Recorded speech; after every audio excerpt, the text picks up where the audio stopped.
राम जय राम जय जय राम राधे श्याम जय जय राधे श्याम राधे श्याम जय जय राधे श्याम।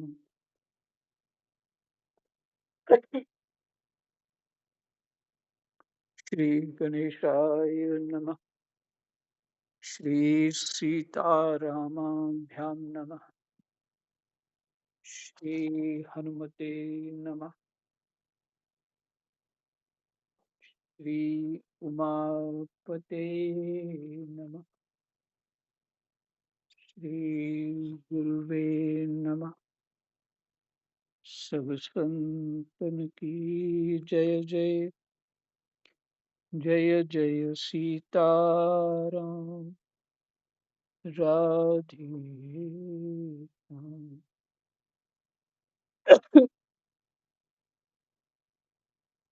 श्रीमद्भागवत महापुराण द्वितीय स्कंध 7वां अध्याय श्लोक संख्या 47 से पाठ होगा।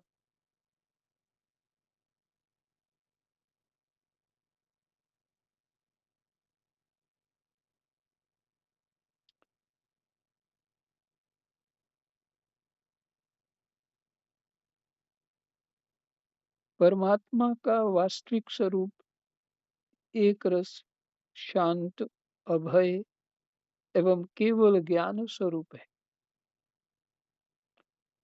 ना उसमें माया का मल है और ना तो उसके द्वारा रची हुई विषमताएं।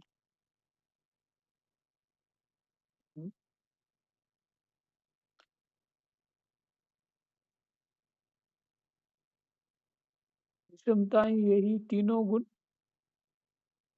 सत्व रजतम के कारण जो जीव के गुण अवगुण कई प्रकार के बन जाते हैं, तो विषमताएं हैं। वह सत्य और असत्य दोनों से परे है।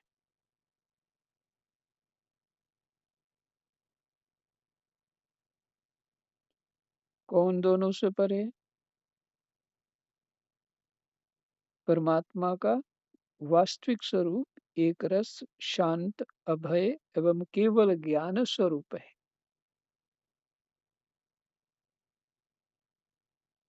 वह सत्य और असत्य दोनों से परे है। किसी भी वैदिक या लौकिक शब्द की वहां तक पहुंच नहीं।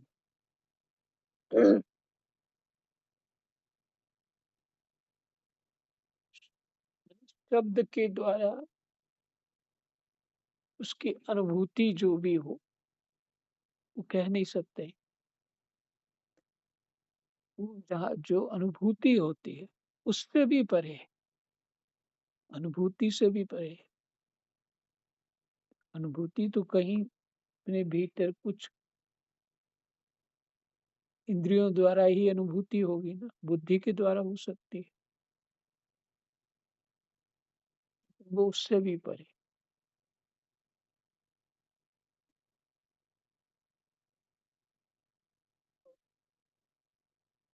केवल ज्ञान स्वरूप है, इसलिए केवल ज्ञान स्वरूप है।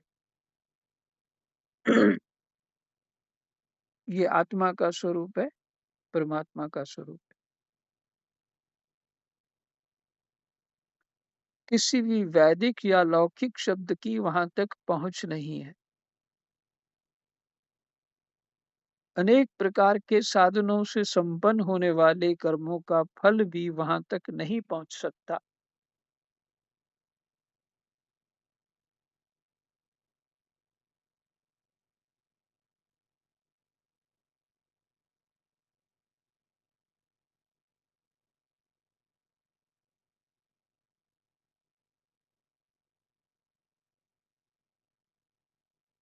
एक प्रकार के साधनों से संपन्न होने पर,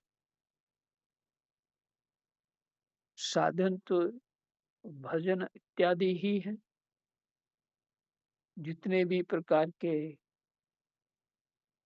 गुरुओं के द्वारा बताए जाते हैं साधन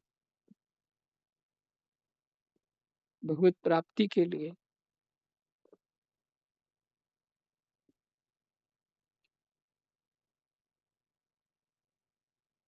उससे संपन्न होने वाले कर्मों का फल भी वहां तक नहीं पहुंच सकता। बड़े से बड़ा अच्छा कर्म भी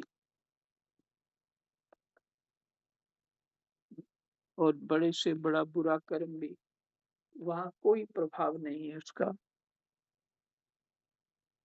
वहां पर किसी तरह का प्रभाव नहीं पड़ता। तो कर्म की तो पहुंच है ही नहीं, पुण्य की भी पहुंच नहीं है।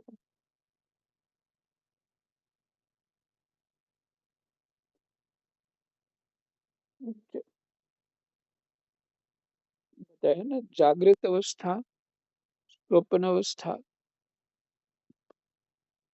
और सुषुप्ति अवस्था, ये तीन अवस्थाएं होगी। फिर तुरीय अवस्था, फिर तुरीय से परे, तो तुरीय तक भी सिर्फ अनुभूति होती है उस ज्ञान स्वरूप की, पर वो उससे भी परे।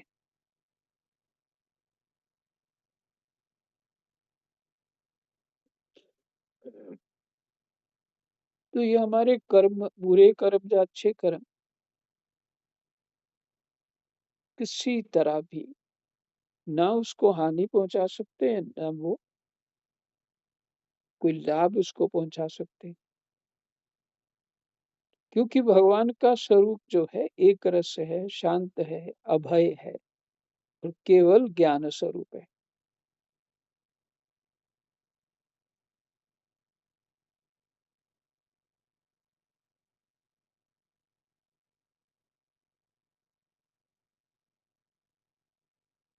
और तो क्या, स्वयं माया भी उसके सामने नहीं जा पाती। जिसके आश्रय से माया काम करती है, हम्म,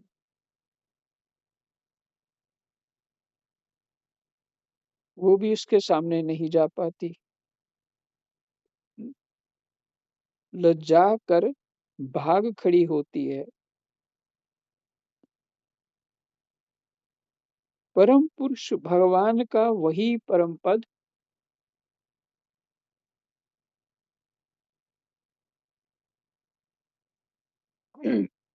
परम पुरुष भगवान का वही परम पद है।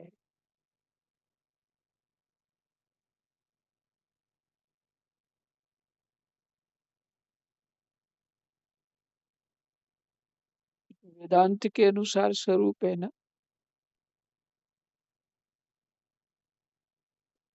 पर भक्त जो है,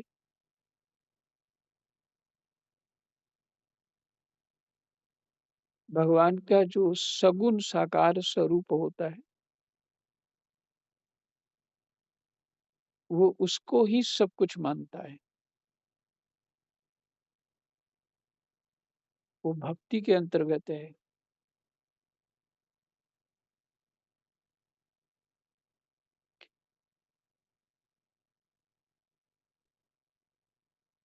महात्मा लोग उसकी शोक रहित अनंत आनंद स्वरूप ब्रह्म के रूप में साक्षात्कार करते हैं।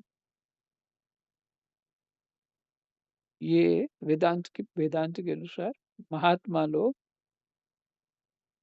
उसी का शोक रहित अनंत आनंद स्वरूप,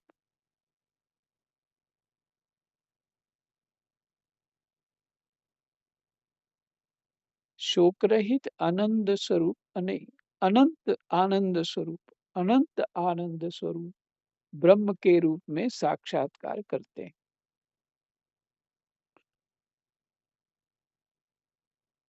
और ब्रह्म की व्याख्या तो बस इतनी है।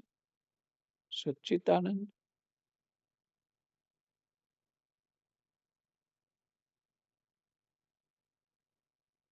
ज्ञान स्वरूप।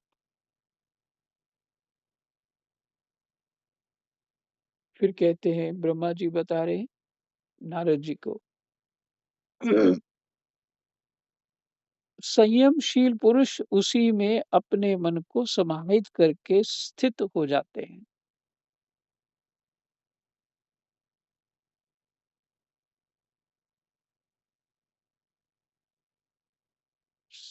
संयमशील पुरुष जो है कौन होते हैं? जिज्ञासु, मुमुक्षु, भक्त, हम्म, परमात्मा को प्राप्ति करने वाले, उनको संयम की आवश्यकता है। वही धर्म का पालन करते हैं। धर्मशील जो है उनको संयम की आवश्यकता है।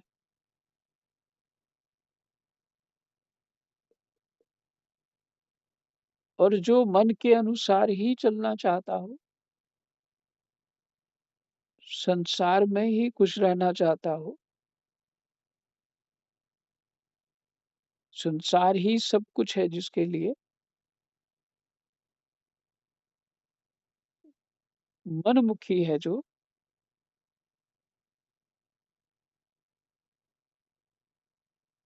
वो संयमशील नहीं होता।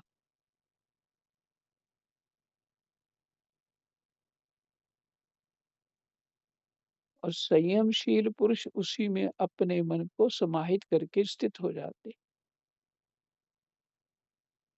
जो मनमुखी होता है उसकी इंद्रियां बिखरी होती हैं, चित्त अशांत होता है, अशुद्ध होता है। अशुद्ध चित्त किसको कहेंगे?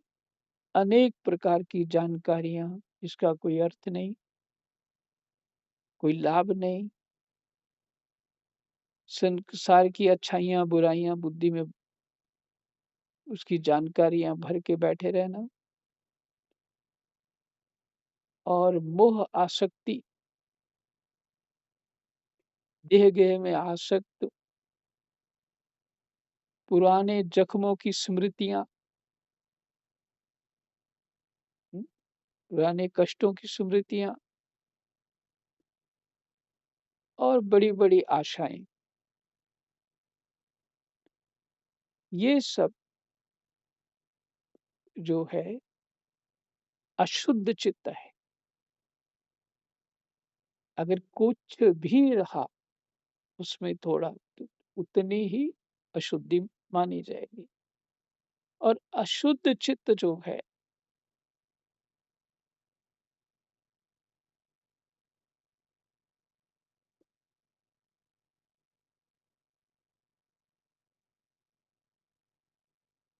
उस शोक रहित अनंत आनंद स्वरूप ब्रह्म के रूप का साक्षात्कार नहीं कर सकते।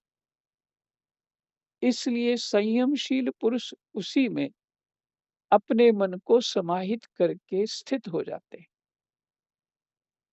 जैसे इंद्र स्वयं मेघ रूप, इंद्र स्वयं मेघ रूप से विद्यमान होने के कारण जल के लिए कुआं खोदने की कुदाल नहीं रखते। इंद्र स्वयं कोई कुदाल खोदने के लिए नहीं रखते, जल के लिए खास करके, कि जल खोदेंगे उसके लिए कुदाल चाहिए, कोई यंत्र चाहिए, नहीं रखते।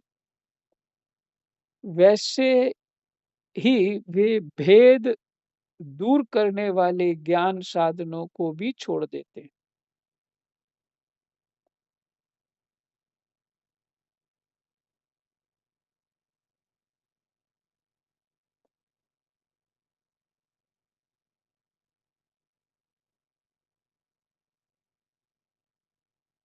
जैसे इंद्र स्वयं मेघ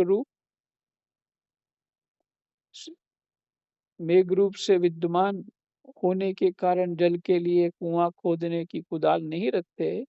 वैसे ही वे भेद दूर करने वाले ज्ञान साधनों को भी छोड़ देते हैं। क्योंकि कैसे छूट जाता है? वो तो छूट ही जाता है।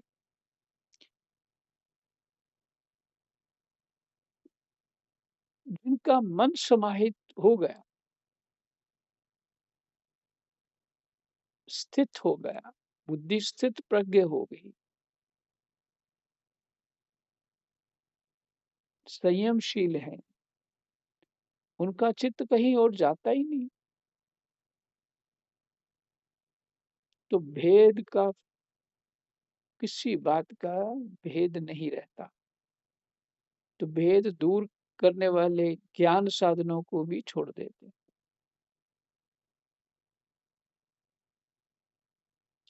उपनिषदों में बहुत सुंदर-सुंदर पाठ हैं, बहुत ही रोचक, बहुत ही ज्ञानवर्धक।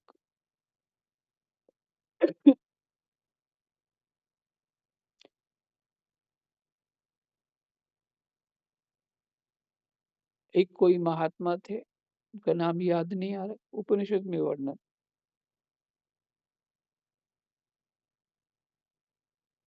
वो प्राण वायु का ही यज्ञ करते थे।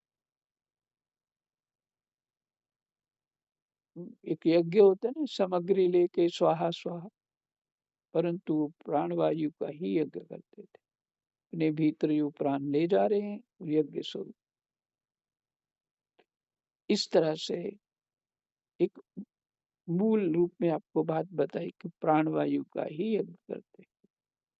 वैसे ये जो हम भोग लगा के प्रसाद पाते हैं, तो ये यज्ञ हो गया, और प्रसाद, बचा हुआ प्रसाद पा लेते हैं।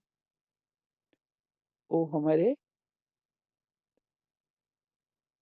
अंतःकरण की शुद्धि के लिए उत्तम वस्तु है प्रसाद। और कुछ जब जो भोग नहीं लगाते, वो भी भोग लगाते हैं, पर किस तरह से लगाते हैं? जो मूर्ति पूजा नहीं करते, ज्ञान साधना है। प्राणाय स्वाहा, व्यानाय स्वाहा, समानाय स्वाहा, उदानाय स्वाहा। एक एक ग्रास लेते हैं और उसे जो अपनी जठराग्नि उसमें स्वाहा करते हैं सामग्री।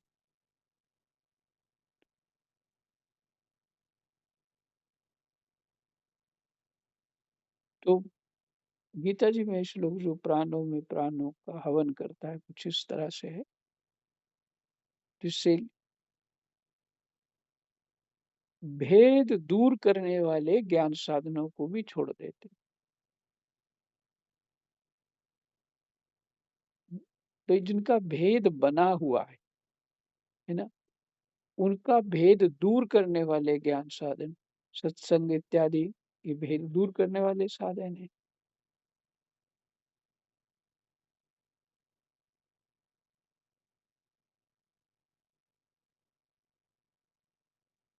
जिनका चित्त समाहित हो गया, जैसे सुखदेव जी को भागवत पढ़ाई गई, और बड़ी कठिनता से, बड़ी मुश्किल से उनको श्लोक सुना करके, कुछ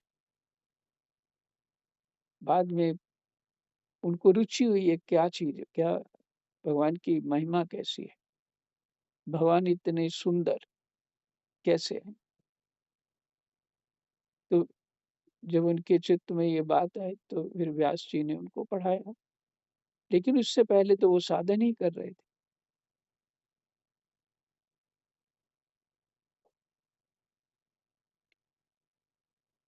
तो भेद दूर करने वाले ज्ञान साधनों को भी छोड़ देते। समस्त कर्मों के फल भी भगवान ही देते हैं। क्योंकि मनुष्य अपने स्वभाव के अनुसार जो शुभ कर्म करता है, वह सब उन्हीं की प्रेरणा से होता है। इस शरीर में रहने वाले पंचभूतों के अलग अलग हो जाने पर, जब यह शरीर नष्ट हो जाता है, तब भी इसमें रहने वाला अजन्मा पुरुष आकाश के समान नष्ट नहीं होता। आकाश नष्ट नहीं होता। सही।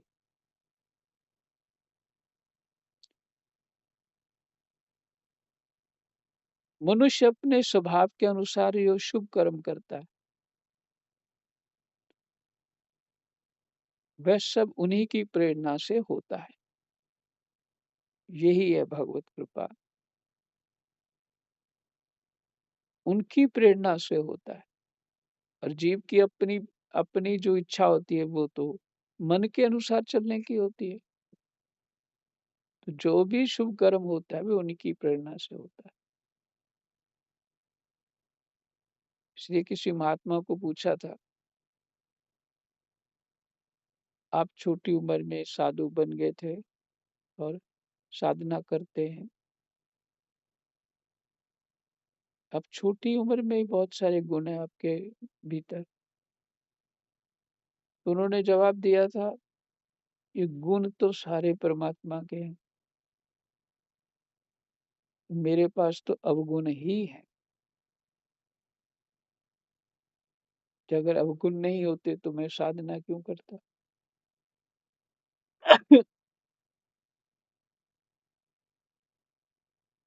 तो अच्छे काम भगवान की प्रेरणा से होते हैं, बुरे काम भगवान की प्रेरणा से नहीं होते, ऐसे मत मान लेना चाहिए। इस शरीर में रहने वाले पंचभूतों के अलग अलग हो जाने पर जब यह शरीर नष्ट हो जाता है, तब भी इसमें रहने वाला अजन्मा पुरुष आकाश के समान नष्ट नहीं होता। बेटा नारद, संकल्प से विश्व की रचना करने वाले षड ऐश्वर्य संपन्न श्री हरि का मैंने तुम्हारे सामने संक्षेप से वर्णन किया। जो कुछ कार्य कारण अथवा भाव अभाव है, वह सब भगवान से भिन्न नहीं है।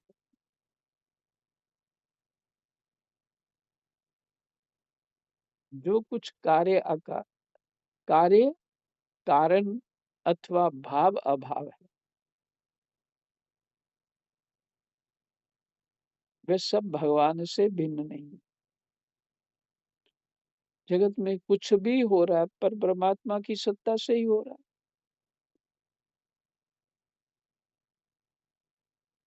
अच्छा बुरा महसूस करने वाला भी वही है, अनुभव करने वाला भी वही, और उसके द्वारा ही हो रहा है। क्योंकि तीन गुण तो अच्छा बुरा ही करते हैं ना।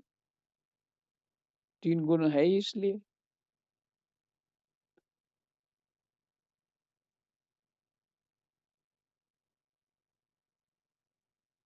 फिर भी भगवान तो इससे पृथक भी हैं ही। फिर कहते हैं फिर भी है भगवान इससे, क्योंकि गुण दोष से तो परे ही है भगवान। पर गुण दोष को जो बल मिल रहा है उनकी सत्ता से मिल रहा है।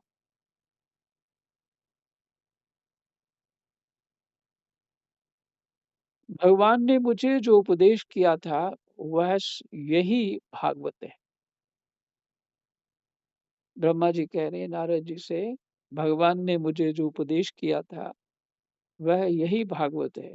इसमें भगवान की विभूतियों का संक्षिप्त वर्णन है। तुम इसका विस्तार करो।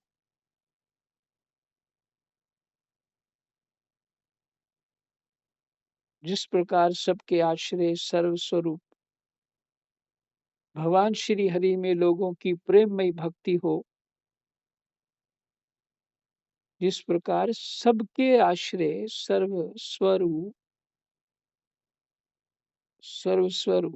सब कुछ वही है, भगवान श्री हरि में लोगों की प्रेममयी भक्ति हो, ऐसा निश्चय करके इसका वर्णन करो।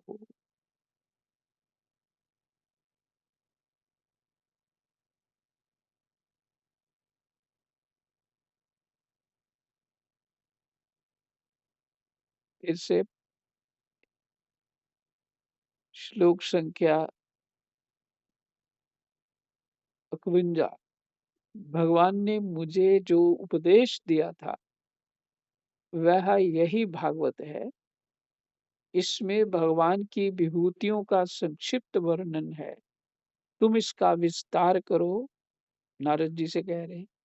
जिस प्रकार सबके आश्रय और सर्व स्वरूप भगवान श्री हरि में लोगों की प्रेममयी भक्ति हो,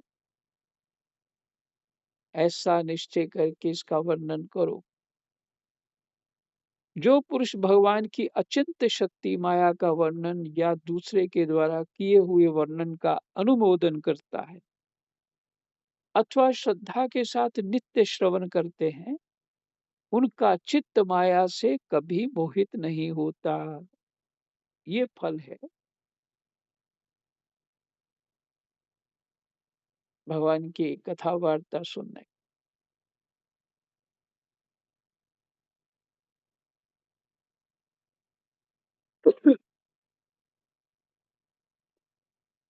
हमारा आज 7वां अध्याय विश्राम हो गया। आज यहीं तक पाठ करते हैं। समय भी 2-4 मिनट ही रह गए, पर पहले विश्राम करते थे। कृष्णाय वासुदेवाय हरये परमात्मने प्रणतः क्लेशनाशाय गोविन्दाय नमो नमः। जय जय सीताराम। राधे श्याम।